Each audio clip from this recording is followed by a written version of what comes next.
Hi friends, మోడోప్లస్ YouTube ఛానల్కు స్వాగతం. ఇప్పటివరకు మన ఛానల్ సబ్స్క్రైబ్ చేసుకోతే దయచేసి సబ్స్క్రైబ్ చేసుకోండి. నేను సెబీ రిజిస్టర్డ్ కాదు. నేను చేసేటువంటి వీడియోస్ మొత్తం కూడా ఎడ్యుకేషనల్ పర్పస్గానే అని గమనించండి. నేను చెప్పినట్టుగా మీరు ఎప్పుడు ట్రేడ్ చేయవద్దు. అందులోనూ ఇవి ప్రీ ఓపెన్ మార్కెట్స్ కాదు, పోస్ట్ ఓపెన్ మార్కెట్ అనాలిసిస్. కాబట్టి మీరు రేపటి అంతా మీ ఆలోచన విధానాన్ని బట్టి ట్రేడ్ చేయండి. సరే, ఈరోజు మనం ఎప్పుడైనా సరే మార్కెట్లో కంట్రోలింగ్ అనేటువంటిది మోస్ట్ ఇంపార్టెంట్. మీరు కంట్రోల్ని కనుక తప్పారు అని అంటే మీ డబ్బులకి లూటీ పడ్డట్టే లెక్క. అంటే డబ్బులు మీరు నష్టపోతారని అర్థం చేసుకోవాలి.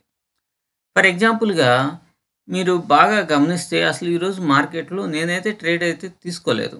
మరి ఎందుకని తీసుకోలేదు ఏంటి అనేటువంటి దాన్ని మనం ఒకసారి నిఫ్టీ బ్యాంకులో చూద్దాం. ఎందుకంటే చాలామంది అనుకుంటారు నిఫ్టీ 15 బట్టి మార్కెట్ అనేటువంటిది మూవ్ అవుతుంది, దాన్ని బట్టే బ్యాంక్ నిఫ్టీ కూడా మూవ్ అవుతుంది అని అనుకుంటారు. ఇట్ ఈస్ క్వైట్ రాంగ్ అనమాట.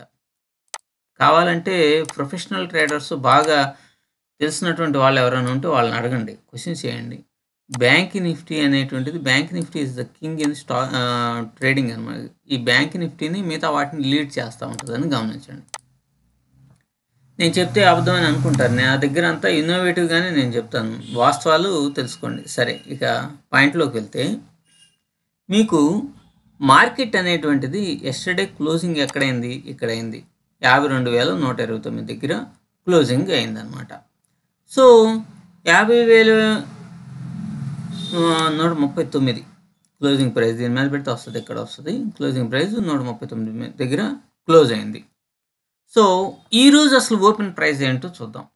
ఈరోజు ఓపెన్ ప్రైస్ వచ్చేసి 50,428, 51,428, ఒక 4-5 పాయింట్లు అటు ఇటుగా 428,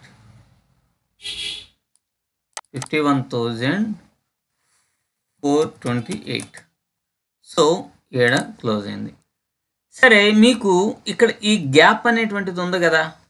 ఇప్పుడు మనకి ఫస్ట్లో ఇక్కడెక్కడే ఫామ్ అవుతుంది అని అనుకుంటాం, బట్ ఈ గ్యాప్స్ని కూడా మనం గమనించుకోవాలి.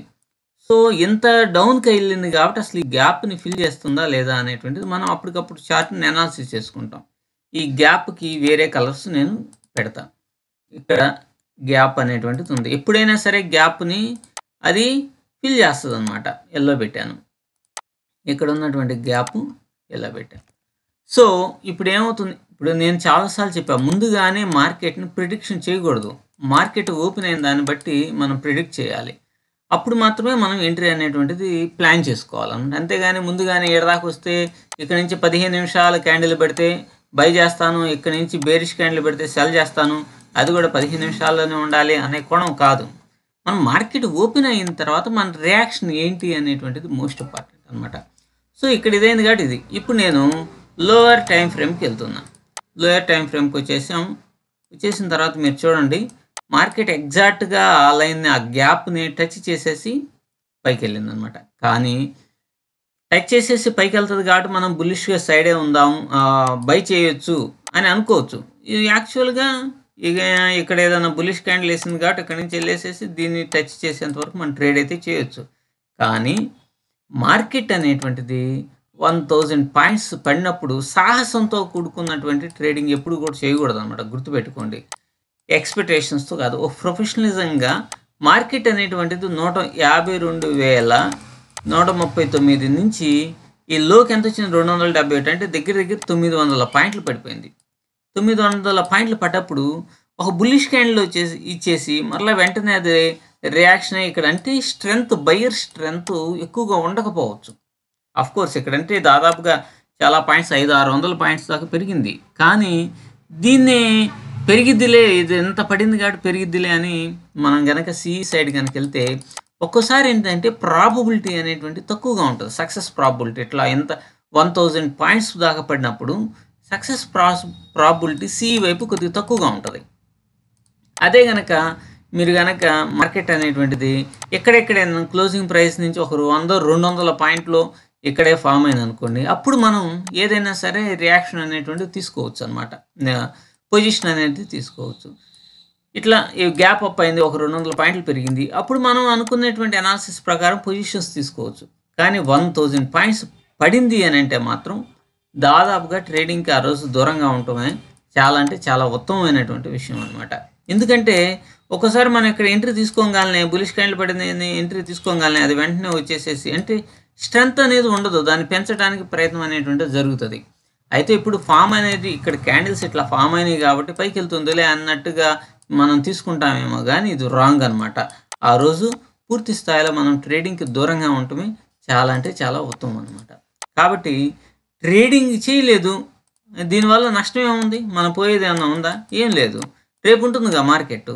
365 రోజుల్లో ఇంకొక 20 సంవత్సరాల తర్వాత కూడా ఉంటుంది మార్కెట్టు. ఫుల్ ఫ్లెడ్జెడ్‌గా మనల్ని మనం కంట్రోల్ చేసుకోవడమే స్టాక్ మార్కెట్‌లో మనం చేయాల్సినటువంటి ప్రథమ పని అనమాట. అలా కాకుండా ఇలా వచ్చింది, ఇక్కడ ఒక బుల్లిష్ ఫార్మేట్ వచ్చింది కాబట్టి మనం పైకెళ్దాం. లేకపోతే ఇది పిన్ బార్ పడింది, 5 నిమిషాలు పిన్ బార్ పడింది, దీన్ని క్రాస్ అయింది కాబట్టి దీన్ని మనం ఎంట్రీ తీసుకుందాం అని ఇవన్నీ టెన్షన్స్‌తో కూడుకున్నటువంటి విషయాలన్నమాట. అదే గనుక మీకు ఎంత ఫార్మ్ చేసిందనుకోండి, అప్పుడు మీరు ఈక్విటీకి వెళ్ళండి.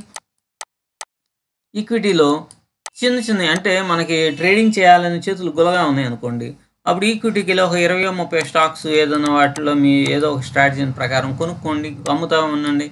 దీంట్లో పడి చేతులు కాల్చుకొని, మోకాలు పగలగొట్టుకొని, మూతి పగలగొట్టుకోవడం కంటే సైలెంట్‌గా ఉండటం ఉత్తమం కదా! లేదంటే ఈక్విటీలో కొంచెం చిన్న మొత్తంలో ట్రేడింగ్ చేయకుండా ఆగలేనటువంటి వాళ్ళు ఉంటారు కదా! వాళ్ళు ట్రేడింగ్ చేయండి. కాబట్టి మనం ఒక నిర్ణయం అనేటువంటిది తీసుకున్నాము అని అంటే ట్రేడింగ్‌లో దానికి ఖచ్చితంగా మనం కట్టుబడి ఉండాలి.